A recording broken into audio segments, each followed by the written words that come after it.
Fala aí, rapaziada, bora hoje falar dos novos manhwas, aquelas novas obras com potencial que começaram a sair nesses últimos meses, tá tendo bastante coisa boa aí no meio. Então sem mais enrolations, vamos começar com a obra Return of the Legendary Spirit Knight, ou Retorno do Lendário Cavaleiro da Lança. E por aqui começamos. Para um cavaleiro ser promovido a rank mestre, ele precisa de quebrar os padrões, que normalmente deveria ser feito com uma espada. E tá aqui o Lendário Cavaleiro da Lança, o nosso protagonista, o herói do vasto continente de Erigrant que parou uma guerra civil no Império de Avalon. E seu nome é Joshua Sandras, mas quem imaginaria que o nosso protagonista, fortão, acabaria sendo traído por aqueles em que ele confiava, simplesmente por ganância. E eles estão ali falando, para um guerreiro animado com a mana, poder demoníaco e poder sagrado são opostos, não brinca. E agora eles estão conflitando dentro do seu corpo, e se fosse uma pessoa normal nesse ponto já teria morrido. E também falam que o protagonista é a única pessoa capaz de cobrir uma lança inteira de aura, enquanto as outras pessoas custam a cobrir uma pequena adaga. E o nosso protagonista aí, que sempre foi fiel, nunca almejou roubar o trono nem nada, ele só queria mostrar ao mundo aí a grandeza que a arma lança tinha e ajudar aí o seu único amigo. E agora que a guerra civil no Império acabou, ele tinha apenas que servir ali como escudo para proteger ele. Mas agora, já que não existe mais o perigo, o protagonista é completamente descartado por ser forte demais e porque até o seu único amigo, o Imperador, tinha medo dele.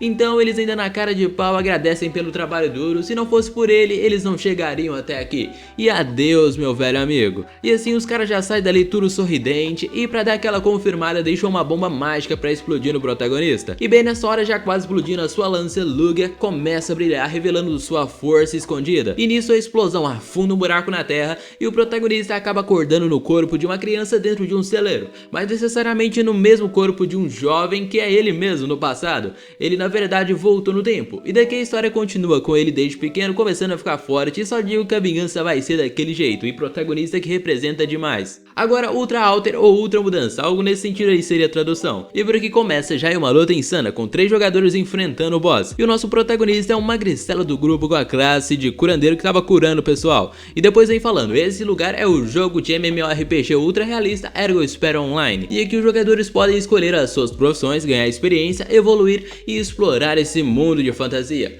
E lá você também pode se tornar um cavaleiro overpower, um mago capaz de invocar golems gigantes, tanto que o lema desse jogo é Desperte um novo eu. Bom, agora volta pro protagonista, e esse cara tá gritando com ele, mandando ele curar logo e chamando ele de um pedaço de lixo. Dá pra ver por aqui que eles não têm uma relação das boas. O protagonista vai no desculpa, tô indo já, e acontece que ele tropeça no chão e cai de cara, e os caras lá tudo gritando nele, e o boy só vem Ultimate, e os 3 vão tudo pra fala. Daí aparece outro cara ali em cima mandando eles recuarem, e nesse tempo o protagonista tá sendo xingado de tudo porque ele não curou o cara ali, e assim tá levando uma coça do grandão. Aí vem o outro e fala que eles são dentro do jogo, então não vai machucar nada o protagonista. Então o cara já fala que vai pegar ele na escola amanhã.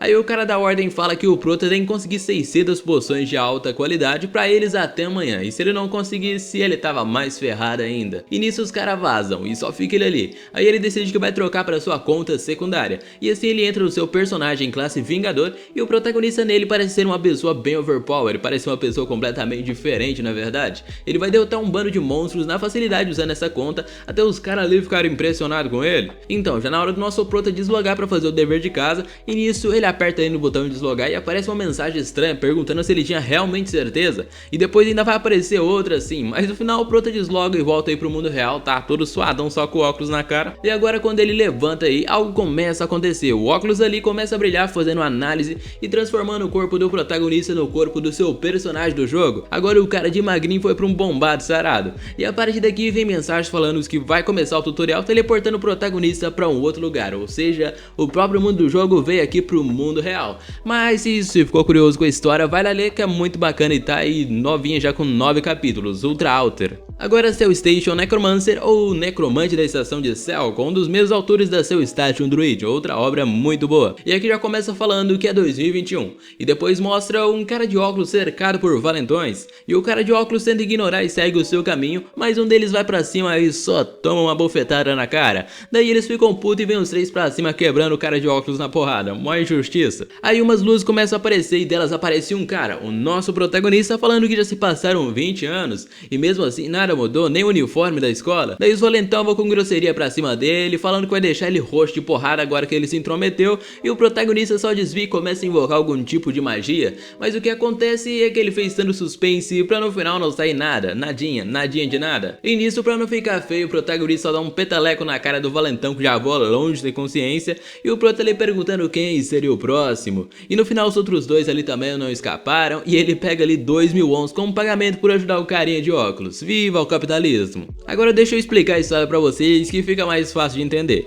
20 anos atrás, por algum motivo que ninguém sabe, o protagonista foi invocado pro mundo Alben, um mundo de fantasia bem semelhante aos jogos, e pra sobreviver ali o protagonista teve que lutar contra incontáveis monstros, até que no final ninguém mais poderia se comparar a ele. Ele se tornou um necromante nível máximo, e depois dessas jornadas enfim, ele encontrou o administrador e conseguiu voltar aqui pra Terra sem arrependimentos pra ver a sua família novamente. Mas quando ele chegou na Terra 20 anos depois, tudo tinha mudado. Todas as estações de metrôs ao redor do mundo se transformaram em masmorras, famosas dungeons, e também começaram a aparecer os despertados e monstros pra todo lado. E a partir daqui a história continua com o nosso protagonista, necromante brabo demais, que volta aí pra Terra depois de 20 anos. Agora até Fogger, ou o estrangeiro na periferia, um mangá com um começo bem confuso também. Então, que começa com o protagonista no médico, e ele tá falando que o prota tá mentalmente drenado e ele precisa de dar um tempo ali pra sua mente se recuperar. E ele vai ter que tomar esse remédio aí até o seu retorno, que é em 23 anos, a expectativa do cara tá como? Mas bom, esse é o nosso protagonista com o zóio de peixe morto, e ele vai saindo do consultório enquanto o médico fala baixinho ali ou só pensando. Uma forma de viver sem trabalhar? Essa não é uma opção, amigo. Agora um pouquinho desse mundo pra você não ficar muito perdido. Pelo que eu entendi, a Terra desse mundo está conectada com vários planetas com raças diferentes e boa parte coexistem aqui na Terra.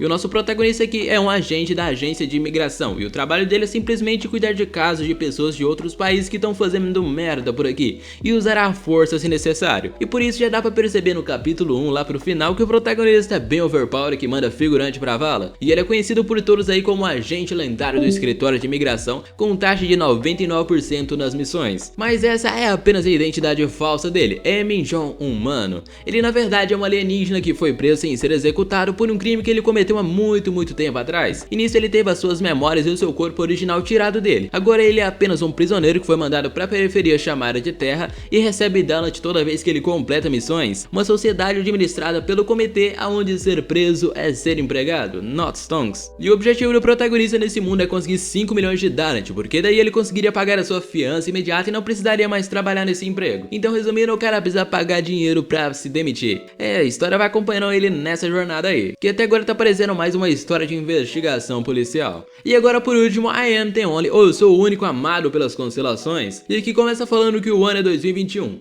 e nesse ano a primeira torre apareceu nos arredores de Praga, só que um ano depois o resto do mundo exceto as 5 torres perderam a luz, restando apenas a destruição de todo mundo com a humanidade indo junto e ladeira abaixo. E a torre que apareceu em céu foi a única zona de sobrevivência do mundo, ou seja, a própria torre acabou virando o mundo. E a única coisa que poderia explicar tudo isso aí que aconteceu seria lá no topo da torre. E por isso as pessoas começaram a escalar a torre passando andar por andar. E para aqueles que escalavam nos mais altos níveis da torre, além da fama e fortuna, eles também foram gravados no top da torre como constelações. E desde então se passaram 36 anos. E agora o protagonista, esse cara aí, tava lutando contra o boss do andar 89. E ele já tava no chão sem forças para lutar depois que o seu grupo foi dizimado pelo boss cobrão. Então, usando suas últimas forças, ele vai pra cima e aí ele encontra o seu fim. E quando ele recobra a consciência, ele vai estar em um lugar com 2 pessoas que ele não consegue ver porque tá tudo preto. E elas estão dando uma surra no protagonista por ter morrido daquele jeito, porque tinha um jeito de derrotar o boss. E depois que o efeito de pós-morte passa, descobrimos que essas 2 pessoas na verdade também são o protagonista. Pra ser mais exato, elas são as pessoas que morreram antes dele no passado. E aí explicam ali que eles têm a habilidade chamada de regressão, que é ativada sempre que eles morrem, e por causa do corpo amaldiçoado ele perde a memória toda vez que regride lá pra trás. E não importa o sucesso ou realizações que ele tem nesse mundo, ele sempre vai esquecer tudo quando ele regredir para o seu eu de 20 anos atrás sem nada. E juntando todos ali já deve ter umas 10 versões dele que já morreram, e a maioria já foram pessoas super poderosas. Então começa tudo de novo, a regressão é ativada e o corpo do protagonista volta pro seu eu de 20 anos sem memórias, enquanto os outros só podiam ficar lá em cima observando. Só que dessa vez vai ser diferente, logo vai vir aquele hack que vai ser uma habilidade de 4º nível, a reminiscência, que tem o poder aí de resolver problemas do presente com experiências do passado. E a coisa vai estar que ele pode usar essas experiências das suas vidas fodonas que tá lá naquele espaço observando ele, e daqui a história já continua daquele jeito. Vai ficar muito bacana essa história, pelo menos menos eu tenho expectativa nela. E esse foi o vídeo, espero que tenham gostado. Se já tá acompanhando as obras, deixa aí nos comentários. Se tem mais alguma que saiu aí, deixa aí também que eu vou estar olhando depois. Mas então é isso, se curtiu o vídeo, deixa o like aí embaixo, se inscreve por aqui também que ajuda demais. Então eu vou ficando por aqui, abração e até um próximo vídeo.